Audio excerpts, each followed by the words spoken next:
ne m'avait pas laissé envisager d'arriver à ce stade de la compétition. Moi, je n'étais venu ici que pour jouer, je n'étais pas venu pour gagner. Je me vois maintenant face à vous un petit peu comme le Mélenchon de la tribu Calliope, celui qui dénonce, celui qui s'indigne, celui qui jette son verbe à la face du monde, ce Mélenchon qui exhorte les foules à la lutte finale, mais quand il y sera, ne saura pas vraiment quoi faire. Moi, je suis un peu comme ça, je suis celui qui veut brailler plus fort que les autres, mais qui me retrouve maintenant désemparé, maintenant que vous m'avez placé en finale. Qu'importe, me voici devant vous. Fort de votre soutien, je suis déterminé à vous dire qu'à partir de maintenant, s'il n'en reste qu'un, je serai celui-là. Je ne vais donc pas vous présenter mes excuses pour avoir mal préparé cette finale. Non, non car j'aime jouer, non car j'aime mon public. Et ce verbe aimer reste intemporel. Avec vous, je n'ai aucune difficulté à le conjuguer. Avec mon ex-contradicteur, BLV non plus. C'est d'ailleurs la même chose avec mon nouveau contradicteur, le nouveau BLV. Oui, je pense que l'on peut conjuguer le verbe aimer à tous les temps. Mais avant toute chose, avant que nous nous engagions ensemble dans quoi que ce soit, mon public, je dois te mettre en garde. Je me dois de te parler d'une femme qui m'est spéciale, une femme que tu ne remplaceras jamais. Cette femme qui m'a beaucoup donné, cette femme qui m'a beaucoup appris, cette femme qui m'a vu grandir, cette femme qui m'a élevé, cette femme pour qui je serai toujours un gamin, maman. Maman qui ne fait pas la différence entre le passé, le présent et le futur. Maman qui m'aime, même si je ne suis pas à Sciences Po Paris. Maman qui m'aimera toujours. Maman qui m'aimera toujours, même si je n'ai pas les mains. Maman qui m'aimera encore, même si je redouble ma 4e année comme BLV. BLV, faut-il être d'accord avec moi? Le doigt ne quitte pas sa mère. Le Saint-Claude. Alors oui, l'amour, mais de quel amour parle-t-on? L'amour du travail, l'amour de la famille, l'amour de la patrie? Cet amour qui ne ment pas, je me contenterai de vous parler de l'amour de l'autre. Il y a d'abord l'amour de tous, et c'est l'amour que j'ai pour vous, c'est cette compassion judéo-chrétienne, l'amour que je porte à mes semblables, l'amour qui fait de moi un humain. Il y a aussi l'amour d'un autre, d'un unique, c'est Roméo et Juliette, c'est Bonnie Parker et Clive Barrow, c'est Beyoncé et Jay-Z, c'est Carla et Nicolas, c'est Monsieur et Madame Martelet. Cet amour, c'est celui qui transporte, c'est celui qui transcende, c'est celui où je me donne, celui où parfois je m'abandonne. Oui, je m'abandonne dans cette relation asymétrique, relation où l'homme pense et la femme dépense. Est-il d'ailleurs forcément un amour entre sexes opposés? Platon aime bien Socrate. Demandez à Noël ma mère, l'homosexualité n'est pas proscrite en amour. N'en déplaise des actualités d'aujourd'hui à Christian Vanesse, et peut-être aussi à Claude Guéant. Et la zoophilie non plus d'ailleurs. Lucky Luke et Johnny Jarre, Tintin adore l'humour. Est-il d'ailleurs forcément l'amour unique? Car cet amour, si je peux le lire sur les yeux d'Elsa, je peux le lire dans les yeux de toutes les autres. Les Chloé, les Sarah, les Faucille, les Julie, les Clémentine.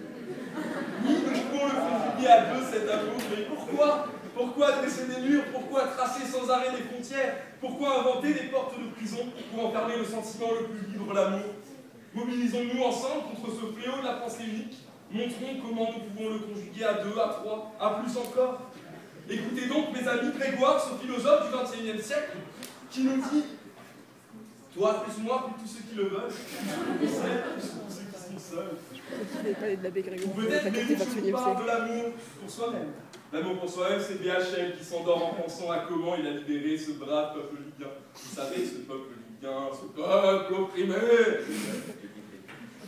C'est l'amour de BLV qui caresse sa moustache devant son miroir tous les matins, pensant peut-être que cet attribut flamboyant masculin peut en cacher un autre.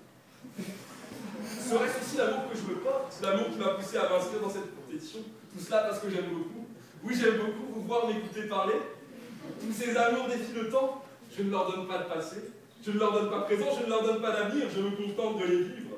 Mais qu'importe, je peux aussi les conjuguer, les renvoyer chacun à leur facette du temps. Car oui, je pense que l'on peut conjuguer le verbe aimer à tous les temps. L'amour au passé, non, Jean Cocteau, il n'est pas sain. Souvent, on ne se souvient que du meilleur, parfois on ne se souvient que du pire. Le souvenir de nos relations passées est trop souvent teinté de remords, il est trop souvent tissé de regrets, de sentiments, mais aussi de ressentiments. Face à notre amour d'antan, Nous sommes un peu comme des funambules suspendus entre l'amour et la haine, des funambules qui ne basculeront jamais dans l'indifférence. Aimer au présent, c'est cet amour léger, pas encore construit, cet amour qui vient quand vient le grand soir, après l'éruption de la faim. C'est après que ma raison est tonnée dans son cratère au premier matin que je connaîtrai des lendemains qui chantent. Si oui, je n'aurai plus besoin de boire parce que ce sont les grands aïeux. Elles qui m'enlacent sans jamais que je ne m'en lasse. Celles qui me manquent, sans qui mon quotidien ne serait qu'une tranche de vie racine. Mais ensuite, aimer deviendra une habitude. C'est celle qui, tous les matins, se lève et qui me bouscule, en me réveillant, comme d'habitude. Ne nous trompons donc pas, ce que l'on tient souvent pour amour n'est qu'habitude. Et comme le disait Monterland, ce sont juste des devoirs que l'on n'a pas le courage de briser. Aimer au futur est un projet tellement fragile. Il suffit du ronron béat de la pensée unique, il suffit de la bien-pensance. Je t'aimerai jusqu'à ce que la mort nous sépare. Combien de coups ont talonné cette formule préconçue sous le clocher de l'église? Combien de générations ont fait le choix de se mentir?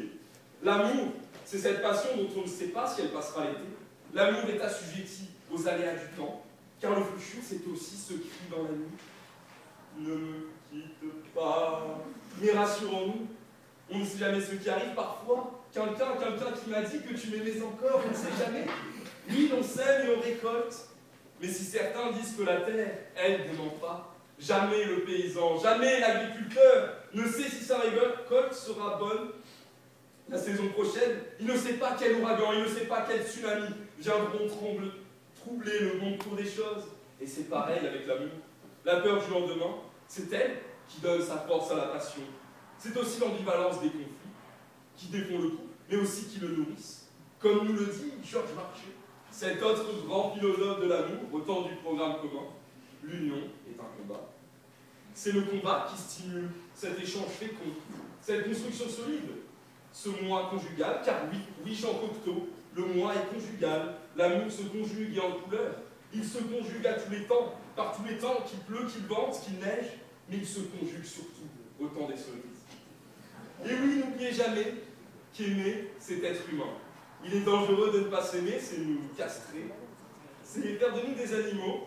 Aimer, c'est ce qui permet de vivre et non de survivre, car ne plus aimer, finalement, c'est mourir. Allons-y pour les clichés. Aimer, c'est oublier, c'est s'évader des galères du quotidien, s'évader d'un travail trop envahissant, échapper à l'enfer de la machine, oui, de cette machine qui est peut-être cette machine infernale, chère à Jean Cocteau.